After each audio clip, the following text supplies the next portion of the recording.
One, two, three. Wow, there we go.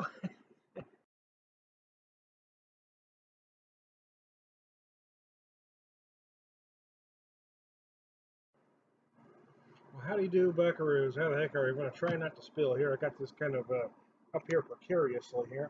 Crown Valley, let me show you the bottle. Crown Valley Saddlebag Imperial Stout, Asian wine barrels. I'm going to read just a little bit because I think it's pertinent. 10.7% for best taste, serve 48 to 52 degrees. I may have a tad colder than that to start with, but we'll let her warm. This beer started as a delicious 8% cream stout. We put it in our very own Crown Valley red wine barrels and mellowed it to perfection. The characteristic of stone fruit along with a smooth finish make this a perfect companion for a hearty meal.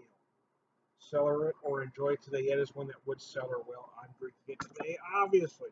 I actually had a small sample of this yesterday, and I was just amazed by it all. So, let me get into it here. Yeah, wow. So here's what you get. You do feel those cream stout notes. I'm getting some nice dark chocolate notes along with some malt chocolate-like notes. Oh, excuse me, I scratched my nose. Sorry about that. Wow.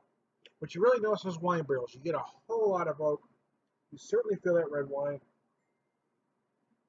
Mm.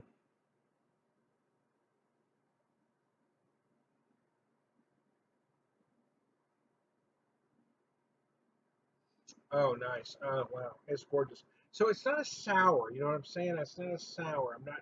So I don't want what I'm about to say to be misconstrued. Uh, but the wine barrel notes almost make it act like a sour because you feel those oak notes, you feel those wine barrel notes, and it makes it slightly tart at the end. I know it's not a traditional sour. I'm not saying it is. I've said things like this before. People misunderstand all over the place.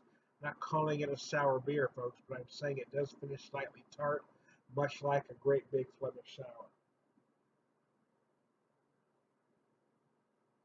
The result is amazing, though. What you have is this great big imperial stout, where if you would put a beer like this in say a bourbon barrel, what you're going to get is big caramel, big toffee, maybe a little bit sweeter. What the wine barrel does is take it a completely different other direction, where it doesn't add the sweetness; it adds those fruity notes. Again, they mentioned stone fruit. Yes, I'm going to agree with that. But typically, when I think stone fruit or when I mention stone fruit about talking about a beer, I'm usually thinking about peach or apricot. In this particular case, I'm thinking about a plum. And I'm thinking about a very, very ripe, very juicy plum. You know, it's that kind of where we're so sweet up front and very tart on the back end. That's what this beer does. That's what it does well. That's what makes it so interesting. It's very, it's there's a lot of contradictory terms. It's robust yet delicate, but there's just a lot of complex notes going on here. It's just an amazing beer. Although I will tell you, the sample I had yesterday felt a little more tart at the end than what I'm getting here. So that I don't know what the difference would be, and it may very well be my taste buds. I don't know. I'm getting some of the similar notes. I'm just not feeling it quite as tart, but it does finish very similar. So, anyways, I'm not going to run long because I want to just sit and enjoy this beer because it's just damn amazing.